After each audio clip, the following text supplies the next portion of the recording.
You just have to remember with Percocet, if she's on Percocet, it has Tylenol in it, so you don't want to take additional Tylenol with it. If she's having some mild pain or in between pain, maybe like ibuprofen, or because I don't think she's allergic to Motrin or anything like that, so she could take that in between. But you kind of want to avoid taking the extra Tylenol with it. And then he also ordered her, just because when you're on pain medication, you could have constipation. So he always orders, unless she's on something over the counter already. It's just Ducosate, like Colace, stool softener. You just don't want to get constipated when you're on Percocet. I heard they're very constipating. Watch it. So these are the prescriptions you would actually take to the pharmacy. Okay. I've been giving her Dilaudid IV. She's got a couple milligrams, so that's probably why she's a little out of it too. She was having pain, and I was, I don't know if she wanted to take a couple pain pills before she went. But she's having that burning. I said probably the pain pills would probably work better than the IV Dilaudid. It doesn't always get the burning, unfortunately, and sometimes the burning will just go away on its own too. But let me see. Did Dr. Jana Walker say, when did he want to see her? Did he say anything to you about that? No.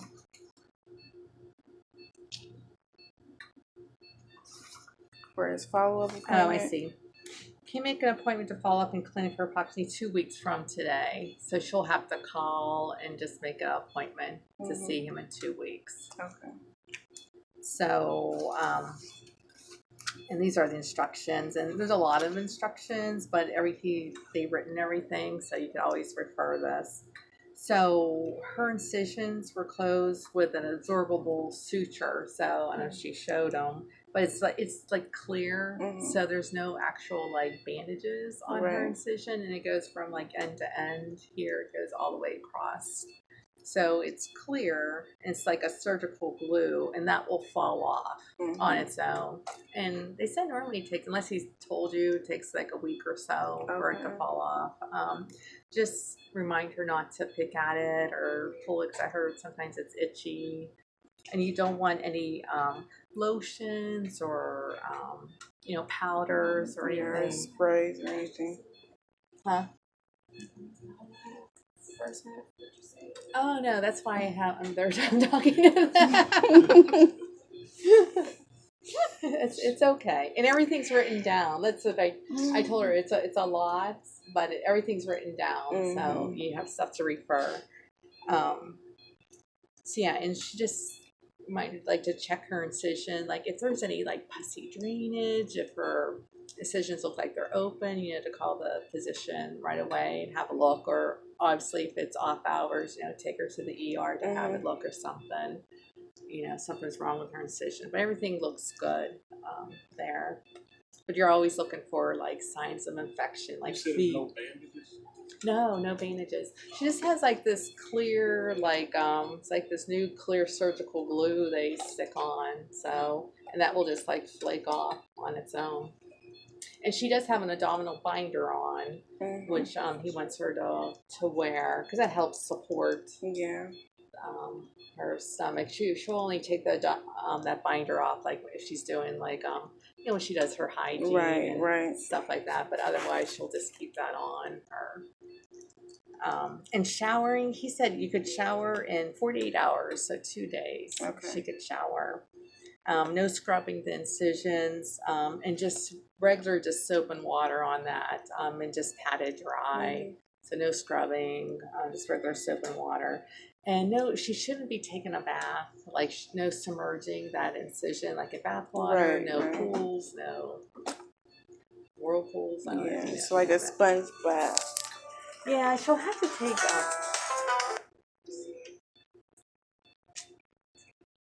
Who's this?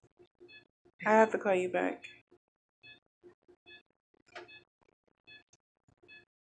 I don't know who that was. Sorry. Oh, that's okay. Yeah, so no, she'll need to like take a sponge bath for first couple days, like first, and then she could take a shower Mm-hmm. 2 days. But like I said, no sitting in bathtubs or anything, because that just, when you're sitting in bathtubs, just like dirty, well, it's clean water, but then Right, yeah, you sit in the dirt, right? Yeah. Pain control, she's going to take the Percocet as it's prescribed. And it says, well, every 6 hours, but she could take it every 4 if she needed, if she was having some pain. And ibuprofen is an alternate with a Percocet. And if she doesn't want to take, if you don't want to take narcotic pain medication, she can alternate between the Tylenol and Motrin if she really didn't like how the Percocet was making her feel. We always say don't drive while taking narcotics. And she definitely shouldn't be driving today. Right. Then take the Colace for constipation.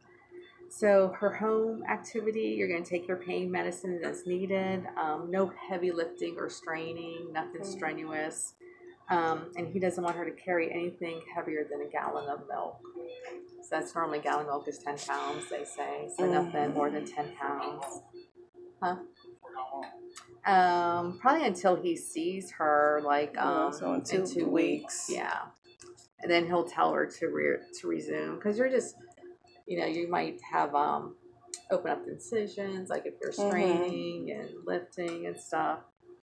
But she can resume, like light walking is good. Walking is actually very good. She's able to to walk around, because that helps with constipation and getting your activity and movement.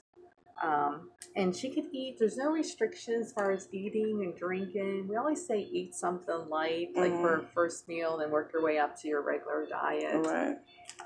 But no restrictions on that.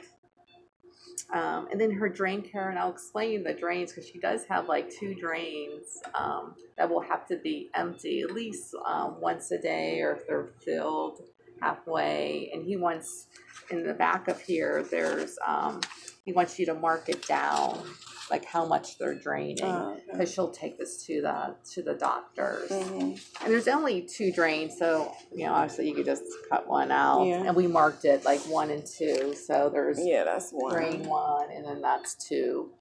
And then you'll just mark it, how much you measure, and I'll send you home with cups that has like a marking on it. Yeah. And I'll show you how to do it. But those are called like Jackson Pratt drains. So, and I'll come back to that and show you how to do that. How to take care of them. Yeah, they went empty record for at least twice a day, he said. And they'll eventually decrease in their drainage. So maybe, as she's moving around, she might have more drainage. Then you have to empty them twice a day. And then as she, as the fluids get out, or they stop, then you're not going to have a lot of drainage to empty. Then you can call for a follow-up appointment. And then as far as seeking medical care, like I said, you're looking for signs of infection, like she has a fever, for incision open, she's going to have pessy drainage, anything. They should put people on wound vacs instead of What? So they should give them wound vacs instead of these well, your wound's not open, so yeah. Oh.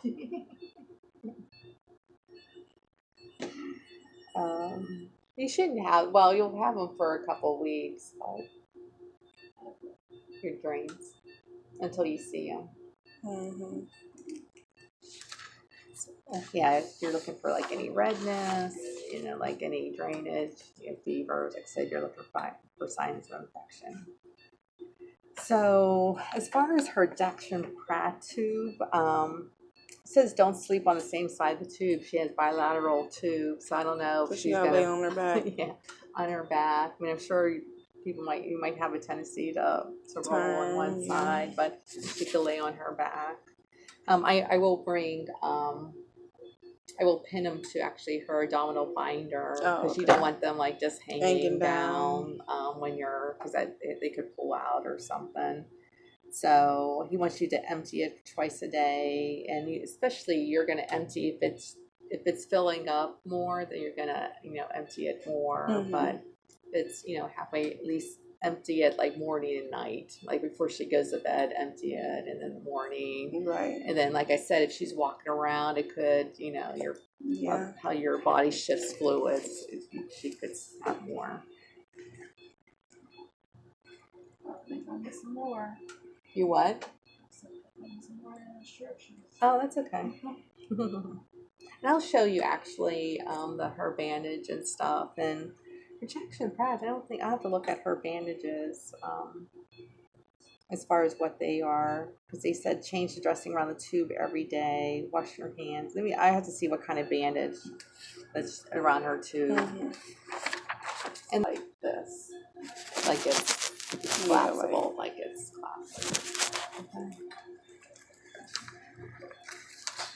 Like I said, there's the drain there. So I will show you the drains. Any questions on this? On it?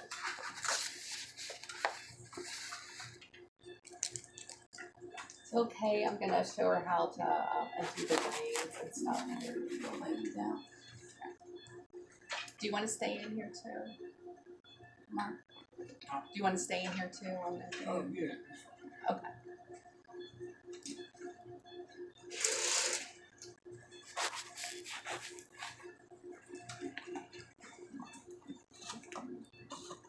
And if you want gloves to take too, we need to make you feel comfortable.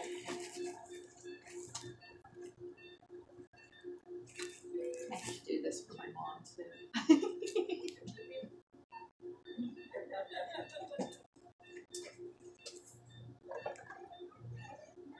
This is what I was talking about. I'll tell you how. See.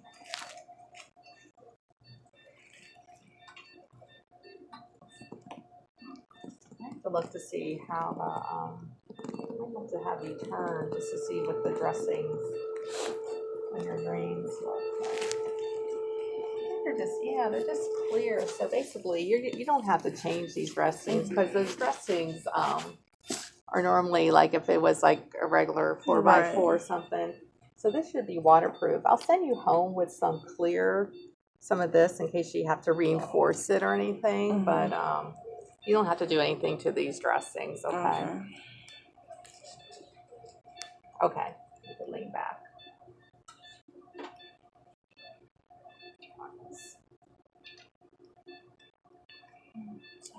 I know. Groping you. So this, it just has a top like this. Oh. So you just open up the top and see how it inflates to the thing. So it has that little top, and you just pour it in here. And you just kind of squeeze it to get it all out again. And I'm just gonna put this down here. And like to close it back, all you do is squeeze it so And it's then done, close and it. then close the top. Because you always wanted to have it look like this. And like I said, if it wasn't like if you did it and it like if you did everything emptying and it was acting like this, like you couldn't get it to collapse, it's to call Dr. Tana Walker, because like I said, the tube could be out or out of the space, and she'll have to go and he'll have to pull it for her. So, but you always want to look like that. Yeah. That's just